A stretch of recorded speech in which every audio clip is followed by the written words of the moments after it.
Hello, my name's Gavin. This is Genre Books, and from time to time, I will, on this channel, give a list of books that are available free to download from Project Gutenberg. None of the works I'm mentioning here are at time of recording. In a few days, some of them will be. In a few weeks, I hope all of them will be. In one case, it already is, but only in the German. Copyright is a curious thing, and there are different rules about copyright in different countries for different types of media.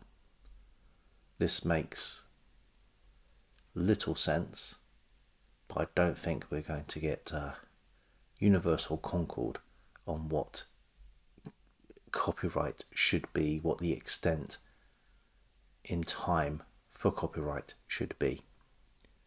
And we are invited occasionally to feel very sorry for corporations who are about to lose significant intellectual property. I think this came to a head in January of this year when Mickey Mouse fell out of copyright. And the way they have got around this is by convincing people that Steamboat Willie Mickey Mouse is out of copyright, but your more classic Mickey Mouse with the white gloves and talking, it remains within copyright. There is a rumour that the recent incarnation of Mickey Mouse as a terribly animated piece is to keep changing the design so to keep that intellectual property alive, looking to the future.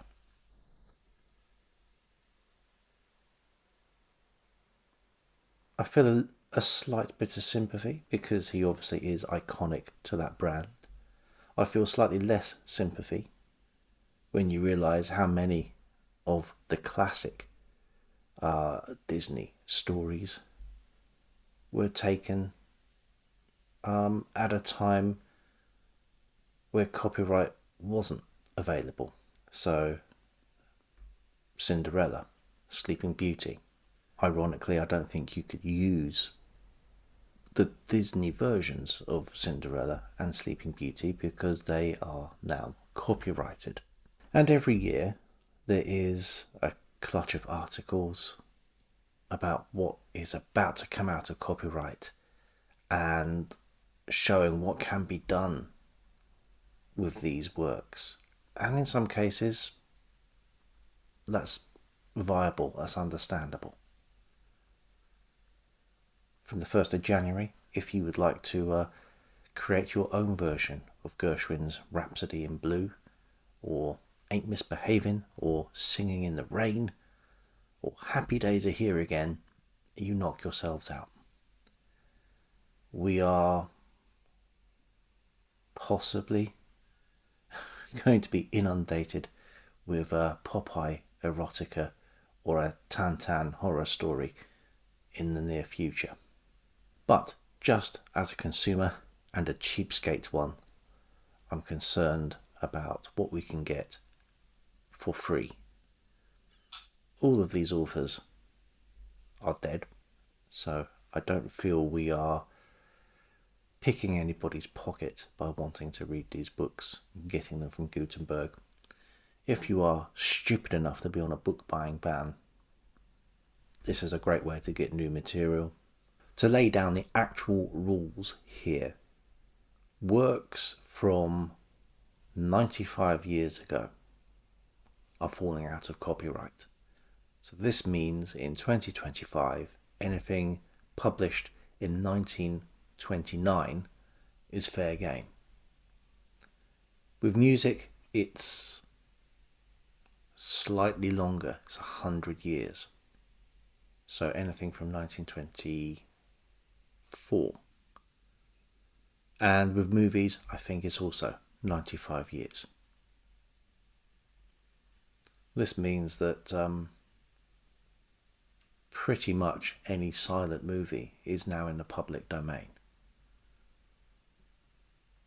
which is nice to know, and also a reminder that we're not really looking at modern stuff here. Don't feel so sorry. If you want to feel sorry about people losing intellectual property, feel sorry about the people who are losing it now and are having their works scraped from the internet by learning models from AI in order to repackage, chop up, and process and churn out their AI slop. I want to start with 4 crime, mystery, detective writers who have works coming into the public domain. And I'm starting with Marjorie Allingham, who has The Crime at Black Dudley. Agatha Christie continues to have works come into the public domain, slowly. This year, The Seven Dials Mystery and Partners in Crime. For something American, we have Ellery Queen with The Roman Hat Mystery. And if you're looking for something more hard-boiled, then 2 works from Dashiell Hammett, Red Harvest and The Maltese Falcon.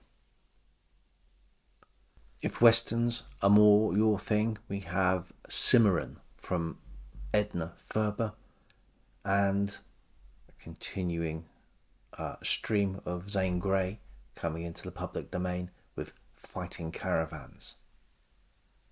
There are other genre pieces that are going to be hopefully available. Edgar Rice Burroughs with Tarzan at the Earth's Core, something which I'm hoping turns up because I might be interested to read that one myself for my project Rabbit Hole. John Steinbeck's first novel, Cup of Gold, which is a pirate adventure. 2 books from P.G. Wodehouse, Summer Lightning and Mr. Milliner Speaking. So if you want your mannered English comedies, you're covered as well. Rope from Patrick Hamilton for something a bit more thriller-like. Romantic adventure from Georgette Heyer and Beauvalet, or Beauvalet, I don't know how to pronounce that. And a work that was, I think, fairly quickly made into classic cinema with Grand Hotel by Vicky Baum. Passing by Nella Larson is going to become available. This is the story of a young black woman who is able to pass herself off as white and an account of her experiences. Look Homeward, Angel from Thomas Wolfe, which might be his first novel, should be available shortly. As will A High Wind in Jamaica from Richard Hughes. From a non-fiction perspective, we have 12 Against the Gods from William Belitho Ryle. And from more of a fictional standpoint, although the author may well disagree with you, Aleister Crowley and Magic in Theory and Practice. And you can tell he was serious about magic because magic is spelt with a CK at the end, not just a C. But let's end this short list with some classics. The Pulitzer winner, Oliver Lafarge and Laughing Boy. So a fairly early example of writing from the Native American experience. Dodsworth from Sinclair Lewis should become available. You'll find with the more famous names, they're going to turn up earlier. And there are some famous names coming up. Robert Graves and Goodbye to All That.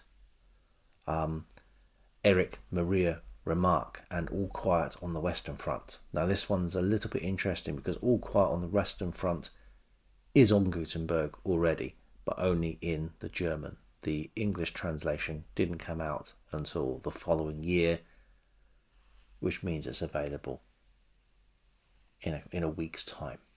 William Faulkner makes the list with The Sound and the Fury. Ernest Hemingway is there with Farewell to Arms.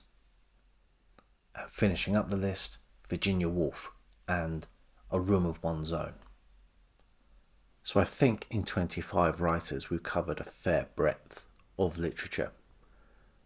And keep the list in the back of your mind as we go into 2025. If you start to see all of a sudden some big screen adaptations of Dashiell Hammett's Red Harvest or The Maltese Falcon, you're going to know why. This is, for example, the reason All Quiet on the Western Front had a cinema version released last year. I think also one purpose of producing this list is that there will be a number of unscrupulous people who know these works are coming into the public domain will be repackaging, maybe adding some awful AI illustrations or research notes sourced from ChatGPT to sell to you on Kindle for, maybe for 99 cents, maybe for $1.99, but all of it with very little effort on their part. Skip the middleman. Don't put any change into the pocket of Jeff Bezos and just go straight to Gutenberg.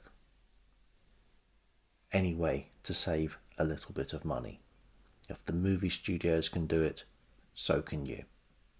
But until next time.